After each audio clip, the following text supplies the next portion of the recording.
Olá pessoal, tudo bem? Bom dia, boa tarde, boa noite, boa madrugada, isso vai depender de você. Estamos aqui para mais um encontro da disciplina de Introdução ao Estudo do Direito.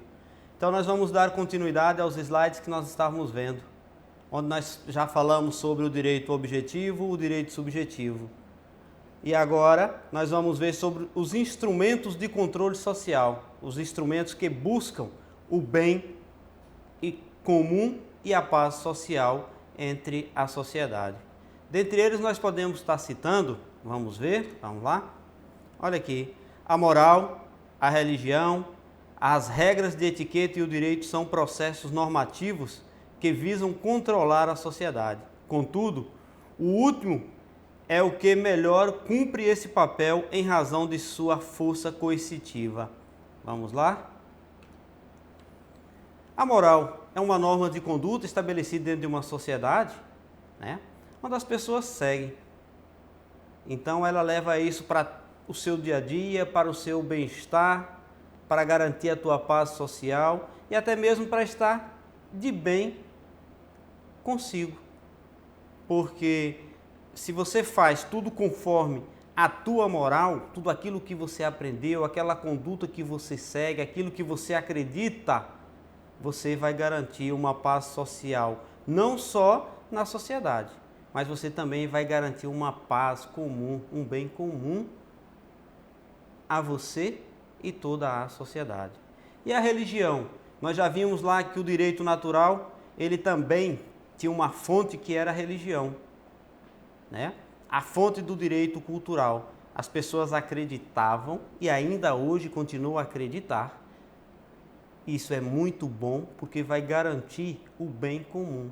As pessoas vão ter uma ponderação, isso vai funcionar como uma espécie de freio e contrapeso, porque você não fica livre a fazer tudo daquilo que você acha, daquilo que você pensa, de acordo com as suas convicções. E você passa a fazer aquilo pensando não só em você, e você vai passar a fazer pensando no que é melhor para o outro. E se é bom para o outro, você garante o bem comum e você garante a paz social. As regras de etiqueta, a forma como a sociedade regulariza esse processo normativo, a forma como você se posta, a forma como você veste, a forma como você traje, tudo isso tem que ser de acordo às suas convicções. E se você também estiver bem, vai ser bom para todo mundo. Agora, nós temos o direito. O direito, nós vimos que o direito,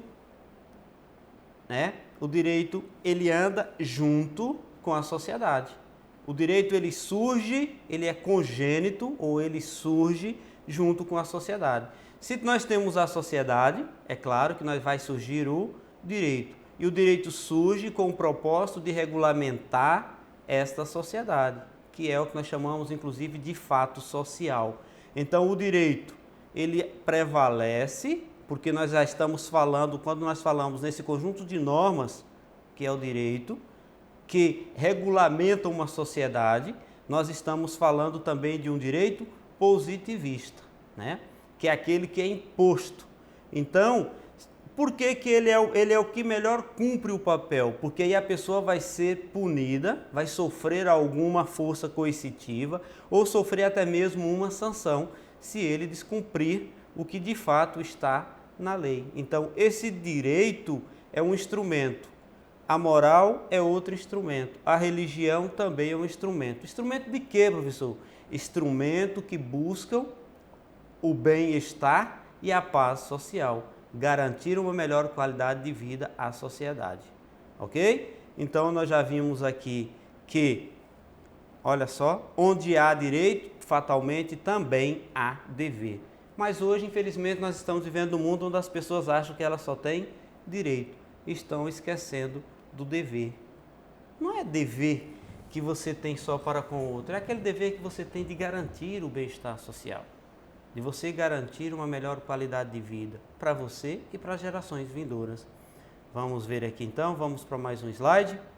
Vejamos, direito, normas jurídicas, tem sanção, coação, força, exemplo, prisão. Por isso que o direito é o que melhor se adequa a esse instrumento de garantir a paz social. Porque as pessoas têm medo de perder o seu segundo bem jurídico, onde o primeiro bem jurídico é a vida e o segundo é a liberdade de ir e vir. Porque se você descumprir a lei, se você descumprir as normas jurídicas, você irá sofrer uma coerção.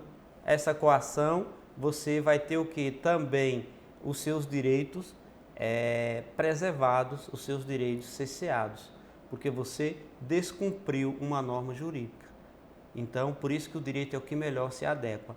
Enquanto que a moral são normas morais, sugerem conduta, é a forma como você deve se comportar, é a forma como você deve conviver com as pessoas, como você deve tratar o outro. Então, ela só simplesmente vai sugerir a conduta da forma como você deve seguir perante a sociedade.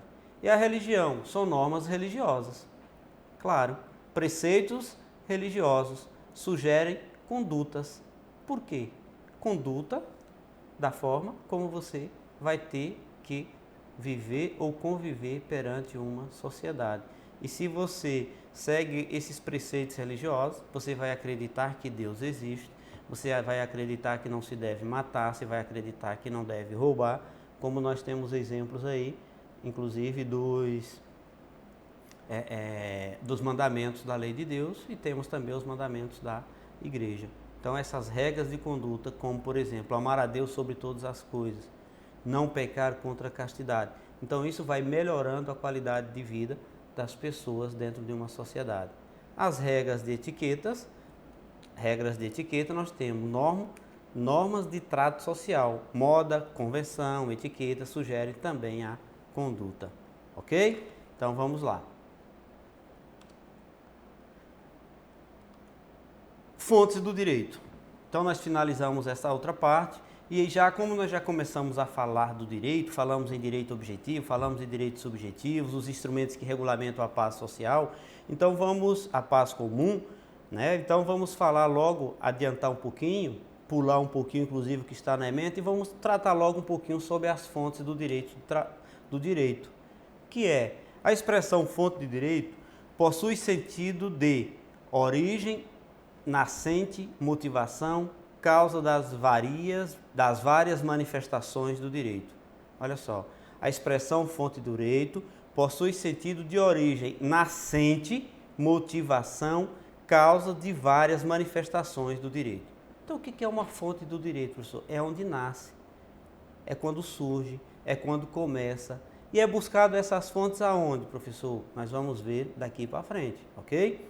Então, fontes do direito é onde nasce, é onde inicia, é o que motiva, quais são as causas, o que levou a essas manifestações, para quê? Para que surgisse o novo direito, ok? Segundo Miguel Reale, por fonte do direito, designamos os processos ou meios em virtude dos quais as regras jurídicas se positivam com legítima força obrigatória, isto é, com vigência e eficácia no contexto de uma estrutura normativa. Então, para Miguel Reale, a fonte do direito, o principal fonte de direito, ela surge aonde? Na estrutura normativa, dentro do texto, dentro da constitucionalização das leis. Aí é a principal fonte e nós vamos ver daqui para frente. Então, essas regras jurídicas são positivadas, porque nós vimos que o direito positivo, ele é um direito escrito, é um direito imposto, é um direito obrigado, que você é obrigado a seguir, senão você irá sofrer uma sanção, ok? Vamos lá, vamos tocar. A doutrina jurídica não se apresenta uniforme quanto ao estudo das fontes dos direitos. Então, a doutrina jurídica não se apresenta uniforme quanto ao estudo das fontes dos direitos. Então, não tem uma coisa pronta e acabada, ou da mesma forma, não é uniforme, muito pelo contrário, são diversas as fontes do direito. Por exemplo, nós temos a origem das fontes do direito, de onde provém o direito. Vai dizer que o direito vai surgir só de uma coisa? Ou de uma determinada fonte? Claro que não. O direito ele vai surgir de várias circunstâncias, de várias fontes, O direito vai sair, ó, nós podemos dizer que o direito ele pode sair da cultura, o direito pode sair, a fonte do direito ela pode ser dentro da própria lei, da jurisprudência, dos preceitos normativos, tudo isso pode se emanar e principalmente até da cultura, né, e dos costumes, que nós vamos... Principais sistemas jurídicos vigentes no mundo. Então, nós já vimos que o direito, a fonte do direito é onde o direito surge. O que é direito? Direito é um conjunto de normas, estabelecido dentro de uma sociedade, a forma como uma sociedade se comporta, a forma como uma sociedade vive. Da forma como a sociedade vive, aí vai surgir o direito. E existem os principais sistemas jurídicos vigentes no mundo, que pertence à família romano-germânica, os direitos de toda a América Latina e de toda a Europa continental, de quase toda a Ásia, exceto parte do Oriente Médio e de cerca de metade da África. Então, podemos observar aqui que esse direito romano-germânico, ele é enraizado dentro do nosso direito. Não só do nosso. Olha, toda a América Latina, parte de toda a Europa continental e quase toda a Ásia. Então, o sistema jurídico. E dentre eles, nós temos o Civil Law. Olha só, Civil Law quer dizer a lei civil, tá? Olha aqui. O sistema que o Brasil utiliza hoje é o Civil Law. Nós herdamos de quem? Dos romanos, nós vamos ver que nós herdamos lá dos romanos, germânicos, da organização germânica romana, ou da organização romano-germânica. Nós herdamos de lá. Então, isso aqui é um sistema jurídico que nós utilizamos. Qual é o nosso sistema jurídico hoje? Nós seguimos o sistema Civil Law. Civil Law quer dizer lei civil, lei, ou seja, lei civil. Tanto é que nós temos hoje, inclusive, até, né, o Código Civil, ou pessoas que ainda falam o novo Código Civil. E é o Código Civil. E é a estrutura jurídica oficialmente, vamos lá, Civil Law é a estrutura jurídica oficialmente adotada no Brasil, o que basicamente significa que a principal fonte do direito adotado aqui é a lei. A lei seria a mais importante fonte formal. Em diversos países de tradição romano-germânica, o direito é organizado em códigos, cujos exemplos principais são os códigos civis, francês e alemão. E, portanto, típicos desse sistema, o caráter escrito do direito. Olha só, tanto o código francês quanto o código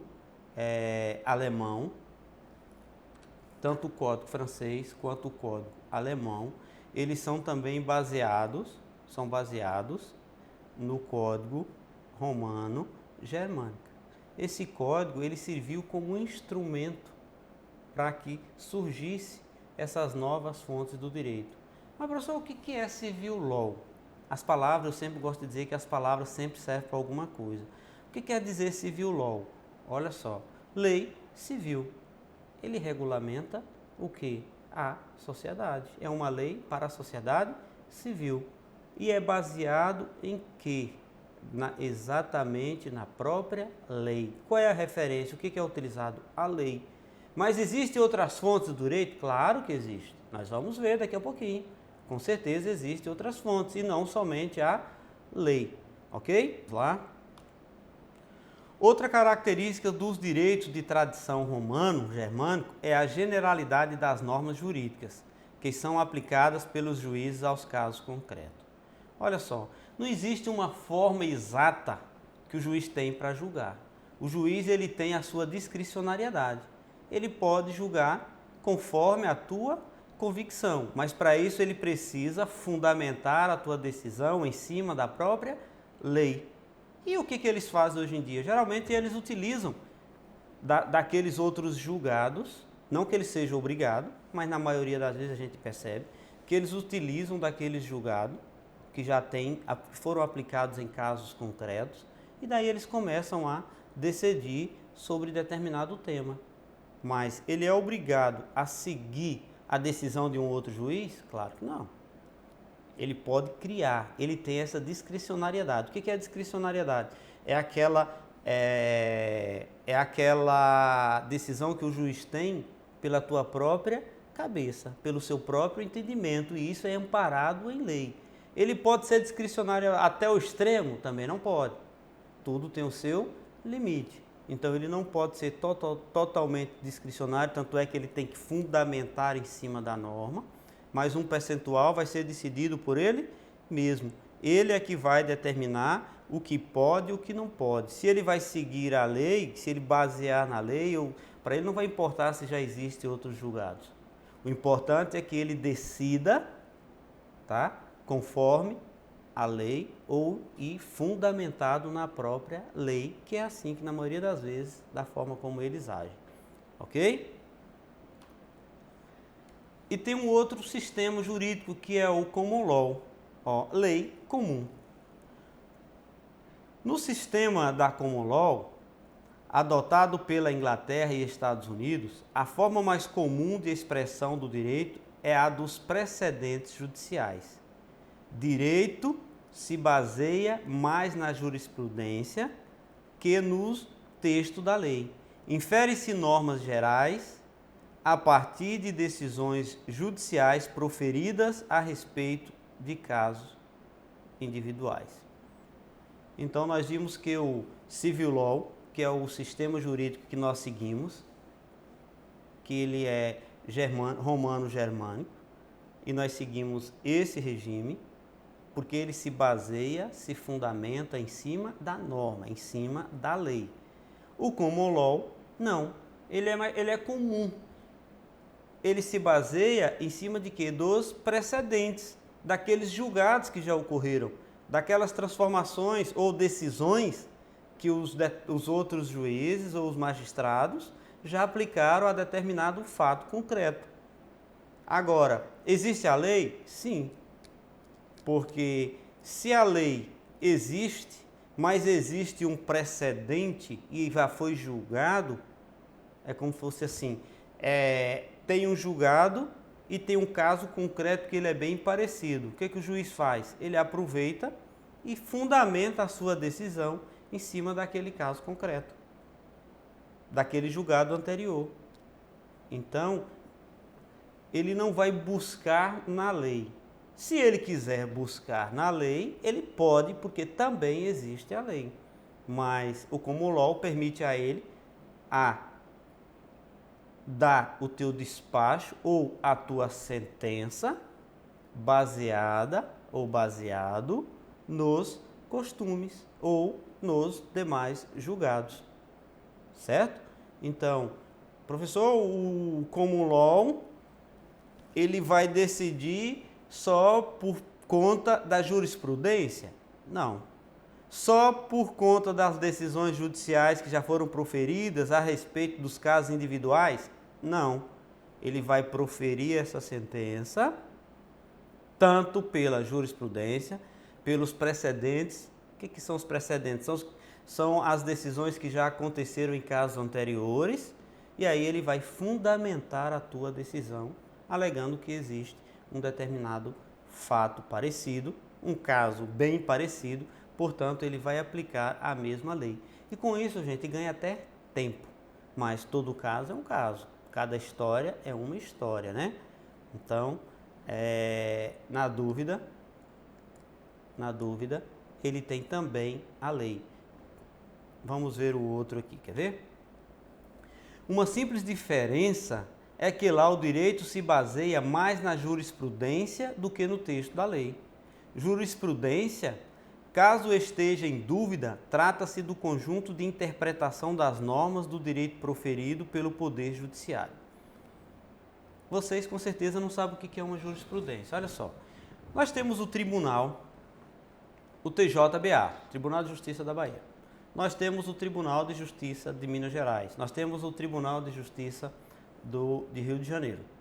Então, cada tribunal, sobre um determinado caso, isso aqui no civil law, Cada tribunal, ele tem um parecer sobre um determinado caso, da forma como um juiz sentenciou, tá? Um caso concreto em Minas, aí chega um caso bem parecido no common law, o juiz vai julgar da mesma forma, mas às vezes o juiz da Bahia vai julgar diferente do juiz de Minas Gerais, que julga diferente do juiz do Rio de Janeiro. Ele não é obrigado a seguir a jurisprudência. Não é obrigado a seguir a jurisprudência, principalmente nas instâncias superiores, porque o juiz ele tem a sua fundamentação. Não é porque o Tribunal do Rio de Janeiro julga dessa forma que o Tribunal da Bahia vai julgar também da mesma forma. Muito pelo contrário. Ele tem o que nós chamamos de discricionariedade. Ele não é obrigado a julgar conforme a jurisprudência. Vai fortalecer o seu pedido para um juiz dentro de uma ação judicial, você demonstrar que tem uma jurisprudência. Essa jurisprudência, ela não vai obrigar o juiz de um estado, não vai obrigar o juiz de outro estado a agir da mesma forma que esse outro juiz do estado de Rio ou de Minas agiu. Ele não é obrigado a seguir essa jurisprudência. Mas isso pode fortalecer ou até mesmo influenciar na decisão desse juiz. Mas ainda assim, ele pode e deve, né? Se ele quiser, se ele entender, julgar de uma forma diferente. Ok? Volta aqui um pouquinho. O que é uma jurisprudência na verdade, professor? Nós vamos ver da adiante, mas vamos tratar aqui um pouquinho. O tribunal, como eu disse, dos tribunais, o Tribunal do Rio de Janeiro, ele julga, o Tribunal da Bahia julga, todos eles vão dar as suas decisões. Cada um vai ter a sua decisão, seja ela monocrática ou seja ela acórdão. O que é um acórdão? Acórdão é quando um conjunto ou vários juízes, eles decidem sobre ou dão um parecer, né? Ou eles julgam favorável a um determinado caso. Não é uma decisão de um só juiz, de um só magistrado, não. Aí é da Câmara, se for no caso do juizado, ou do colegiado. Essa decisão, ela é chamada de quê? É chamada de um acórdão. Agora, quando um único juiz, ele pode e deve julgar, se ele julgar sozinho, aí nós vamos ter o quê? Uma decisão monocrática. Dessa decisão cabe recurso? Claro que vai caber. Então, quando você recorre, que vocês vão ver depois posterior isso, depois vocês vão ter essa aula, e vocês vão perceber que da decisão monocrática vai caber ainda um recurso para que você tenha um acórdão. Mas a jurisprudência é uma decisão que é tomada da forma como o Estado do Rio de Janeiro age, é da forma como a Bahia age, da forma como São Paulo age. Então essas decisões, elas vão criando como se fosse assim, uma espécie, são os precedentes. Então, quando o juiz vai julgar, ele vai seguir o precedente, se ele quiser, tá? Da forma como é julgado.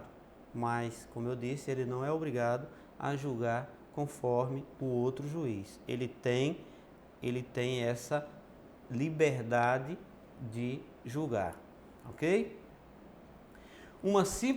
Vamos voltar aqui. Uma simples diferença é que lá o direito se baseia mais na jurisprudência que no texto da lei. Nós já vimos esse daqui. Então, nós já vimos que no Civil Law, ele quase não baseia os juízes, esse sistema, ele quase não baseia, tá? Ele quase não baseia as suas decisões nas leis. Mas a lei existe? Existe. Ele vai basear em quê, professor? Na jurisprudência.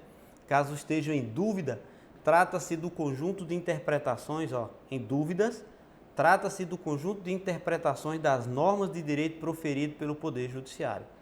Então, o Poder Judiciário, o que é a jurisprudência? São as decisões, são as interpretações, ou da forma como os juízes agem, ou os juízes, eles dão o parecer, ou eles dão as suas sentenças sobre um determinado caso, ou que já aconteceu no caso concreto, e aí o que acontece? O outro juiz, assim que vai julgar, ele observa e olha, não, já tem um caso bem parecido.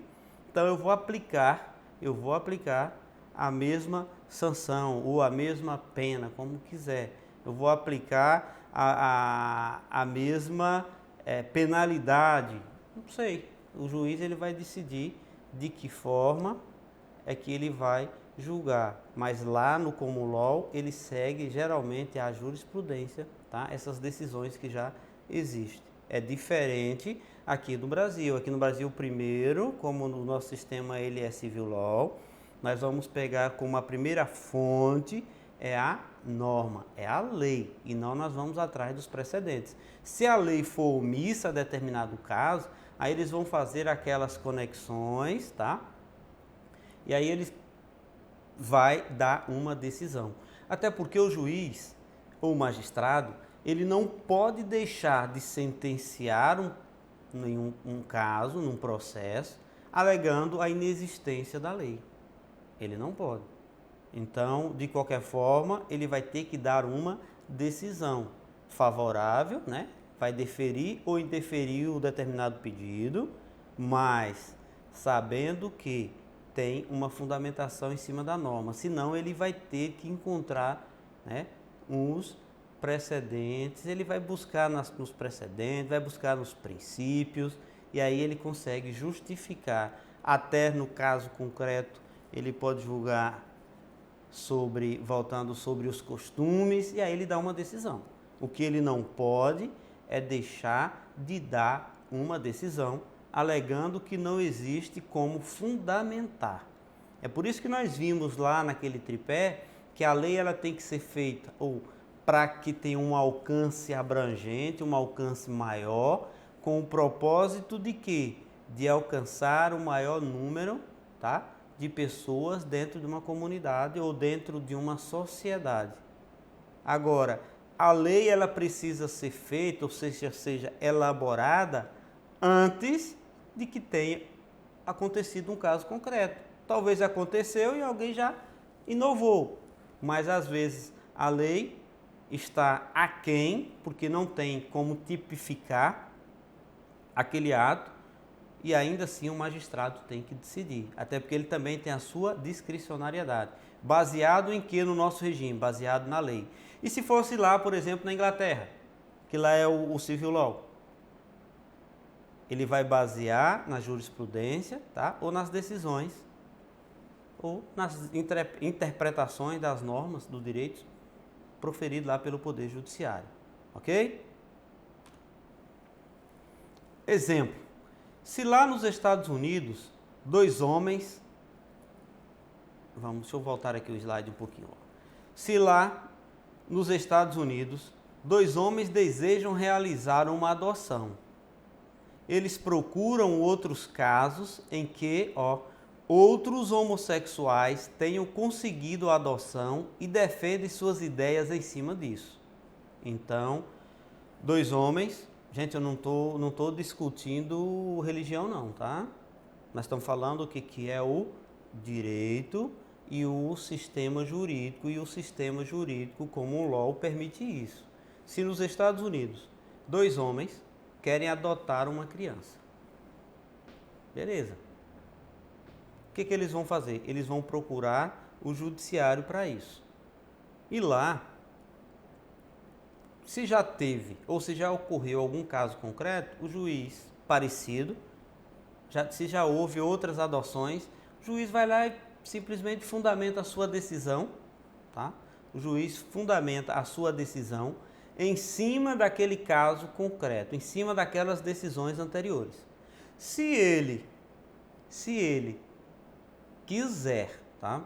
Porque se ele não quiser, ele também tem um respaldo da lei, até porque pode até ser que exista uma parte contrária que vai alegar que em determinada situação também, tá? A jurisprudência defende que não é permitido. Então, um quer e o juiz concedeu. Aqui o outro contesta e o juiz também aceitou o pedido. Então, o juiz deferiu um para a adoção e o outro decidiu para não adoção. Aí o juiz, qual é o precedente que ele vai seguir? Qual é a jurisprudência que ele vai seguir? Porque se tiver uma jurisprudência favorável que sim, que permite a adoção, ele pode seguir. Se disser uma outra que tem um caso concreto parecido que o juiz não decidiu, não concordou, o que ele faz? Ele também pode seguir. Aí tem um impasse. Quando tem esse impasse, aí ele vai buscar aonde? Na norma. Por isso que eu disse que a jurisprudência ela não pode vincular, ela não pode obrigar ao magistrado a decidir simplesmente baseado nisso. É por isso que lá também existe a lei, lá também existe a fonte. Mas a fonte principal nossa aqui, utilizada no Civil Law, é a lei. Lá no Common Law, a fonte principal são os precedentes, né? São as decisões judiciais e a jurisprudência. Aí, se houver um impasse, houver um empate, o juiz vai ter que decidir.